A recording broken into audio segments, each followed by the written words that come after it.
All right. After years of unabated killings, kidnappings, and terrorism by the Boko Haram Islamist group, the federal government is now recording some success in identifying and arresting sponsors of the terrorists.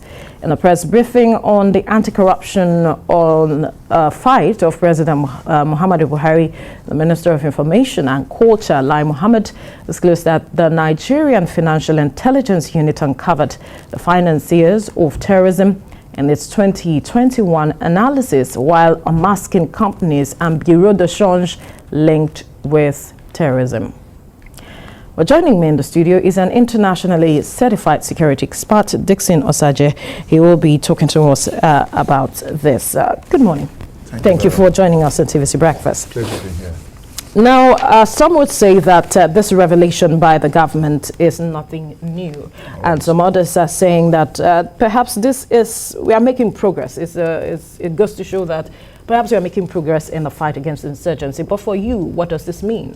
Oh, no, we're not making progress. That is noise making. Because when it comes to security, you have to be very careful in intelligence gathering and also giving out information. This is a very critical information to the survival of the Nigerian state. Right. And I don't expect the federal government to come out and say they've identified 96. Doesn't the government owe the people the responsibility to let them know what it is that is going on? All the people responsibility, right. But you must be very careful in management of information because these 96 people you've talked about, we don't know them. How can you tell me, can you prove to me that in the nearest time or in a few days' time, these people will not find their way out or go and take care of themselves and letting the security agent not mention their names? What do you need to do if you want to mention their names? If you want to tell us about them, mention their names, mention and shame them. But for me, I don't think this is the right way to go about it because what we need to start seeing is that we need to start seeing the government taking them to courts.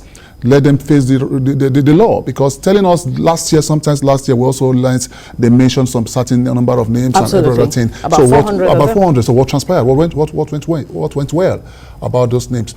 I'm not against the federal government name calling. Name calling will not mitigate the sponsors. They are although they didn't mention names, Nigerians are asking that perhaps let's put a face and a name. Let's put a face and a name. That's my point. What will that change? When you put a face and a name, it's going to send a kind of psychological deterrence because psychologically, those sponsors that are sponsoring Boko Haram, will want to take a withdrawal because some of the people who are sponsoring these criminal activities have been named and shamed. So we don't want to get a face of the people. Let me say the face of the people, coming on air. We need to get their names and also know who they are, and also the law should take course because when you mention their name, get them arrested. Let us see them on national television. XYZ has been arrested for sponsoring terrorism. Is in court, and punishment awarded. But it will be said that they have to be proven to be people who are sponsoring because this is just alleged. Alleged, all right. When you say to be persons very good who are sponsoring Boko Haram and their terrorist activities. Okay. But until proven to be guilty, then you can now say that, okay, these are the people and they are headed to wherever the punishment, whatever it is government wants to do. Oh, yeah, you're very correct. You're very correct because it is alleged. And at the end of the day, some of them might be innocent because investigation uncover most of these guys. But for me, I think the federal government must be very swift in dealing with these people. We are talking about conflict entrepreneurs here. We're not talking about criminal element. We're talking about people who sponsor insurgency against the Nigerian state, people who sponsor terrorism against the Nigerian state. And if the government must attack this with speed and momentum, they must establish a separate institution or judicial inquiry to ascertain the reason why they sponsor these ill activities that is making Nigerian having a negative limelight in the international space. Can't the judicial system already on the ground address? I don't have confidence in our judicial system because when you look at when you look at the administration of criminal justice system, which consists of the legislature, the police, the court, and the prison. Okay, let's talk about Evans, for example. Evans, the kidnapper. How long has Evans been in the prison? Yes. To date, he has not gotten there's no justice or whatever the case may be from the judiciary. People usually say justice delay is justice denied. I disagree. Justice delay is a failure on our judicial system. Our judicial system needs to wake up to the task. The judiciary should not be a place where people run for solace. It should be a place where you find yourself in a judicial environment. You should be so scared that you have committed a crime against the state.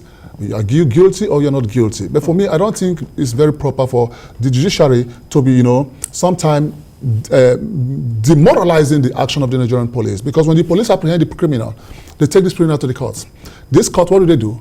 They take this criminal to the prison. And the prison is a reformation process. Right. The prison has its own problem as well, because most people come out from the prison more hardened of a criminal. So the judiciary needs to belt up and ensure that any criminal activities that come within the confines of the judiciary must be attended to with speed and momentum. So if government is creating perhaps a different kind of court, what then is there? Because it's still the same system that we are operating. They will still take them to the prison, even if they create a different kind of court. So what's the difference? Yeah, the difference is speed and time and momentum. Speed. We're talking about speed here. Because if we have to take them to the judiciary, this matter will take about 15 years here in Nigeria.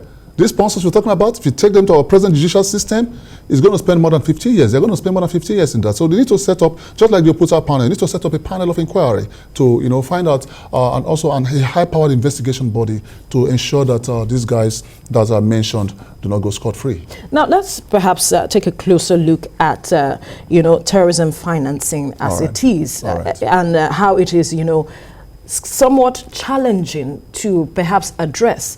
Because if you look across the world, we realize that this is a major issue. Oh, sure, yeah. Terrorism is expensive, and so financing seems to be hidden or covered in so many things. Help us better understand why it is seemingly difficult for us to uncover this financing process. It's not difficult, Vera. The last NSAS movement against the Nigerian state, you could see the CBN came on board. They swept in quickly, and we were able to identify sponsors of a peaceful movement. And now we have a terror group that has staged an insurrection against the Nigerian state for over 12 years. The CBN has now weighed in. And I begin to ask myself this question. Is it that they are afraid of these terrorism sponsors, or are they afraid of something or not? I think that the CBN has a very big role to play in terrorism financing. Now, when you talk about money laundering or terrorism financing, three factors comes to play. During placement, layering, and integration.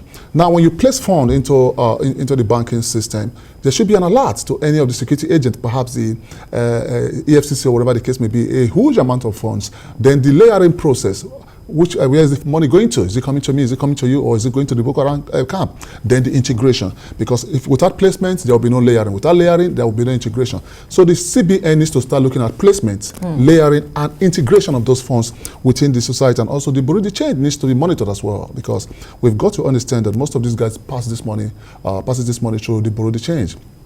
That's why government needs to start looking at the activities of the Bureau de Change. If we have an effective monitoring of the Bureau de Change, everyone that wants to come on board to be a member of Bureau de Change or carry out Bureau de Change activities must be licensed, because we're talking about money laundering here. Without an effective monitoring of this terrorism financing, I tell you the truth, terrorism will continue to exploit, because it's not easy to finance terrorism. It's a huge amount of money. And we have some group of unnecessary human beings that just think that they can place money into these ill activities, to put the Nigerian state in a state of fear. But there are those who believe that perhaps they are not using the circle that you have pointed out, talking about the banks. That perhaps we heard at some point that they were taxing, people in certain villages to get monies and all of it, and that they are also involved in certain kind of businesses around the Lake Chad region. Now, how can government address all of this, block the loopholes that we are seeing? Vera, that's a very intelligent question. The only way governments can take charge is what we call territorial reinforcement. You need to take charge of your territory. Like in the military, when you first join the military, you swear an oath of allegiance, and the oath of allegiance is for you to take charge of the territorial integrity of Nigeria. Now, taking charge of the territorial integrity of Nigeria simply implies that nobody born of a man has the capability to come and raise an insurrection against the Nigerian state. Now, you rightly talk about tax collection. That is the methodology of ISWAP. Because when ISWAP came into power, that is the Islamic State for West African province, came into power, they tried to buy the hearts of the citizens in the northwest, in the northeast over there. Because what Boko Haram, the difference between Boko Haram and ISWAP is that Boko Haram can just go to the community and kill everybody. Whether you're a Muslim, you're a Christian, whatever the case may be, they kill everybody. And people began to lose trust in Boko Haram. Now, when ISWAP came on board, they tried to win the hearts of the people, because if you don't win the minds of people, I don't think you excel, both from the military side and from the insurgent side. And what these guys did, they did a very great job, fantastically, from terrorism point of view, which is an ill activities. They tried to win the hearts of these people. people and let them know, hey, we are with you guys. We're not here to kill you people. We are by your side. We have an agenda to achieve an Islamic state. We are not here to kill any Muslims. We're not here to kill any one of you. Just pay your tax so that we'll be able to run our activities. Pay your tax so that we'll be able to get our arms and ammunition. But we want to assure you guys that you guys will live safe and secure. And that is why they started excelling, and that is called an insurgency, because there's a clear difference between insurgency and terrorism. Insurgency is taking over territories, while terrorism is going after the combatants or non-combatants of the Nigerian populace. So for me, I think the Nigerian government needs to start looking at projection mechanism, project high-powered military force in a given environment. You know, carry out what we call crime mapping. Without crime mapping, you cannot project reasonable security force. Crime mapping in the sense that if you perceive that in the Lake Chad environment, some ill activities happening between ISWAP and Boko Haram, what the military needs to start doing is to carry out an effective intelligence gathering. After carrying out an effective intelligence gathering, go within that environment and bombard that environment. Oh yes, the Nigerian Air Force has been carrying out effective bombardment from a very long time. Yes. And how do we succeed? Because when you keep on carrying out bombardment without an holistic counter-insurgency approach, you will not succeed. And that is why counter-insurgency is not military might. Military might alone, you will never succeed in counter-insurgency. Political might has to be played. Economical might has to be played. Practical, tactical, and operational might has to be played. So right now, for me, I think what the military needs to start looking at is to decimate this guy by day and decimate them by night. Deny them sleep by day, deny them sleep by night. Just like me, early this morning, I woke up around 5 o'clock because I know I was coming down here. Right. So we must start looking at denying this guy sleep. If you don't have sleep, you will not have time to plan. Now, there's something some experts are saying that understanding the actors, their networks, their interests, and incentives involved in the criminal economy sustaining them will help unmask the insurgents' illicit ecosystem. I wonder what you make of that. Well, their interest, and I'm wondering what their interest. You know very well, Vera. You know, you've been here for a very long time. You should know their interest. You know, they want to achieve an Islamic state. Because for me, for example, for me to be a sponsor of terrorism, definitely I'm buying in their interest. What is their ideology? Because we must start looking at this war as an ideological-driven war. And Vera, I must tell you for free that any war that is ideological-driven can take till eternity. And that is the reality. So ideological driven war is not a war you will achieve with military might. You will never achieve that with military might. You also talk about their interests. From the economic factors, they want to see a country whereby they believe in what they preach and what they practice.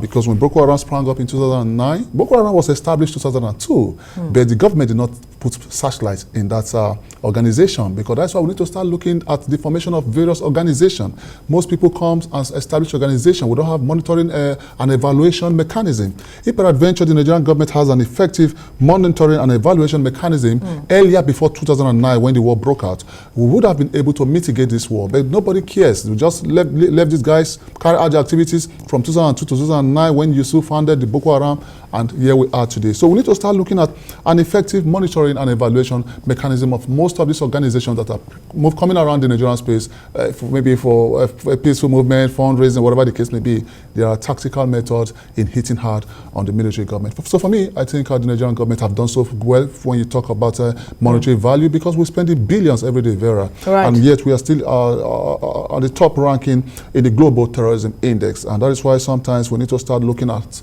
how we'll be able to, rank ourselves from that topmost. You mentioned something because a lot of Nigerians keep saying that as well. We keep spending monies, but it's seeming like we are not making headway. What is the missing link? Yeah, the missing link is the operational strategy, the tactical strategy, economic strategy, political strategy. Now, from the center of gravity we discussed some time ago, which has to deal with the government formations and the powers of the government, the money has been released.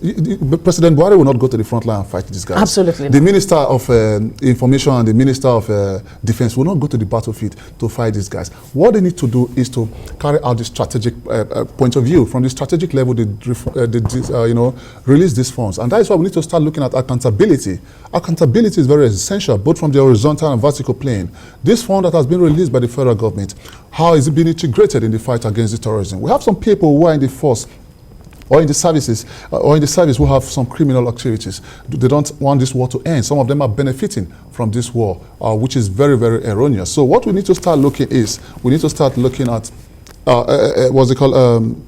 we need to start looking at accountability as well, as I rightly said. Now, you talked about what is the missing link. The missing link is operational strategy. Now, from the operational strategy, that's where the military comes to play.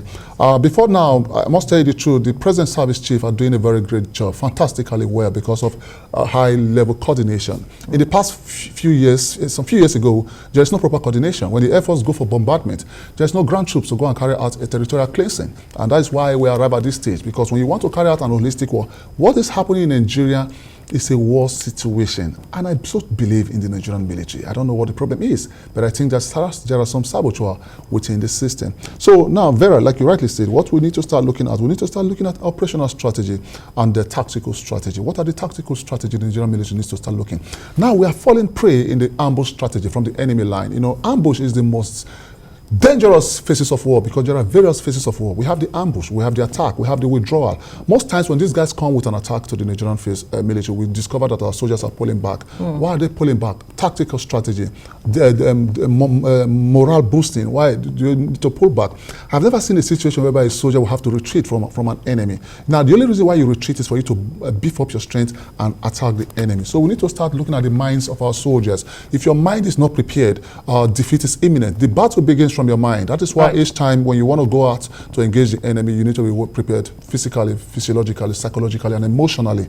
If you're not prepared in those four formations, I tell you for free, defeat will be imminent. So the military must start looking at tactical strategy and deployment mechanism. Don't put up 3-4 soldiers in a high crime-prone environment. Don't put on 20 soldiers. In the early days, Vera, when we're going for some attack, if we have about 10 soldiers, 10 enemies in the enemy camp, you don't send 10 soldiers to engage 10 enemies. That's what we call the battle of powers.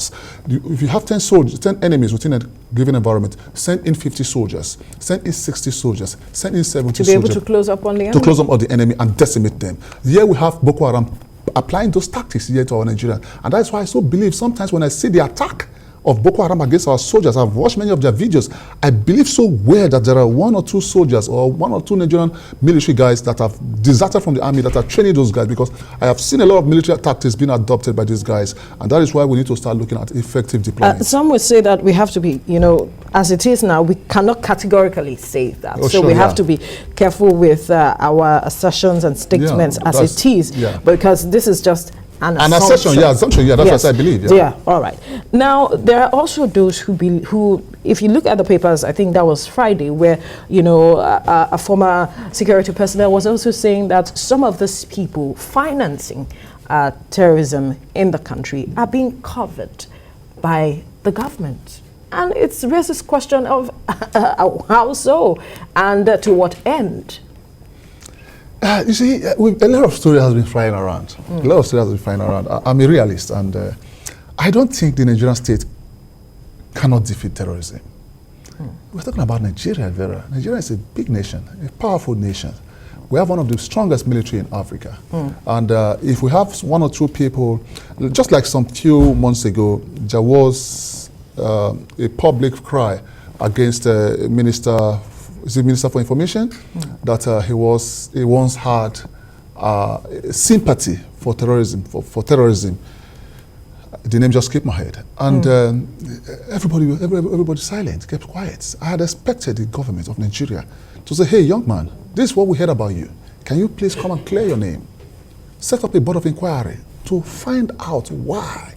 Oh, you're talking about Issa Pantami? Issa Pantami, thank you very much. Not Minister for Information. Yeah. Is that what? Not Minister for Information. Oh, yeah, thank you, Issa Pantami. Minister for Communication, right? Yes. All right, Issa Pantami. And there was a public outcry. I had expected the federal government to come on board and say, "Hey, guy, this is what we're hearing about you. Can you step down a little while and clear your name?" But no, everybody kept quiet. The presidency kept quiet. This is not done in an international community. Once your name is being mentioned, even if you have sympathy for terrorist group 30 years ago, 40 years ago, no matter how old you are then, you must be held accountable for your previous offenses. So for me, I had thought that period of time there will be a form of board of inquiry or maybe a panel of inquiry to ascertain why is this information coming. And this guy is holding a very sensitive office here in Nigeria, and I don't think the presidency or the government should have remained silent violence. So coming back to your question, those are part of the weakness we have in our country. We don't seem to start going after people. Even if somebody come on board and say, he's suspecting Vice President Osibanjo, I expected the president to say, hey, VP, can you just hold on a week or step aside a week? Let's investigate. Yes, let's investigate this, because you cannot rule out investigation. You know, in law, they says, just like you rightly said, that a criminal is not is innocent until proven guilty. Absolutely. But in security, any information received is considered true until that information is being processed. You understand? Because if you keep on discarding information, you throw out a very vital information for the survival of the state. That's why each time we welcome information. So for me, the government should start looking at internal investigation. Right, very critical. So as it stands now with the body language of government, because earlier you said that the government is doing a lot, but with the body language of government, with what you have mentioned, are you going to see, or are you hoping to see perhaps some level of prosecution with people that have been said to have been discovered to be sponsoring terrorism in the country? I will only pray so for my dear country. I will only pray so. And if the government do not go ahead to prosecute these guys, it's going to be a failure on security. Don't come and tell us people who you think are sponsoring terrorism without, taking them to court. You understand? The government must start looking at taking them to court immediately. This will send a psychological deterrence to other would-be sponsors, because we have guys on ground that are would-be sponsors. So if we do that, I tell you, the spread of insecurity here in Nigeria will be mitigated. Trust me. Right, and that's a fine place to leave the conversation. Dixon Osaje, internationally certified security expert, thank you for your time. Vera, thank you.